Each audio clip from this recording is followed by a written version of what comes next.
आपल्या घराण्यातली इज्जत जाऊ नये म्हणून घरातली संकट माणसं स्वतःच्या अंगावर घेऊन जगतात. काय म्हणते? उदाहरणार्थ एखाद्या माणसाची पत्नी लवकर गेली, पत्नी लवकर गेली, जाऊ नये. आणि महिला मंडळ मरण्याच्या बाबतीत तुम्हाला सांगतो, तुम्ही मागं राहा, आम्हाला पुढे घाला. याचं कारण सांगतो तुम्हाला. तुम्ही भांडे घासून जगू शकता, धुणं धुवून जगू शकता, तुम्ही नातू सांभाळून जगू शकता.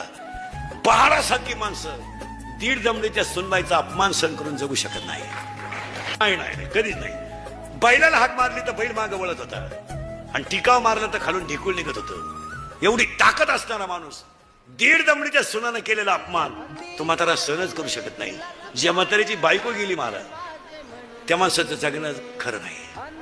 आता ते फक्त म्हणायचं बरं आहे, मजा नाही त्याच्यात. एक सुना सुने तर एक सट असो, त्यात मजा नाही. 71 असल्या तरी चालते नाही, 91 असल्या तरी चालते, गाव उपयोग नाही तिचा. महाराज बायको येडी आंधळी कशी असू द्या, पण त्या माणसाला औषध देणारी पाणी देणारी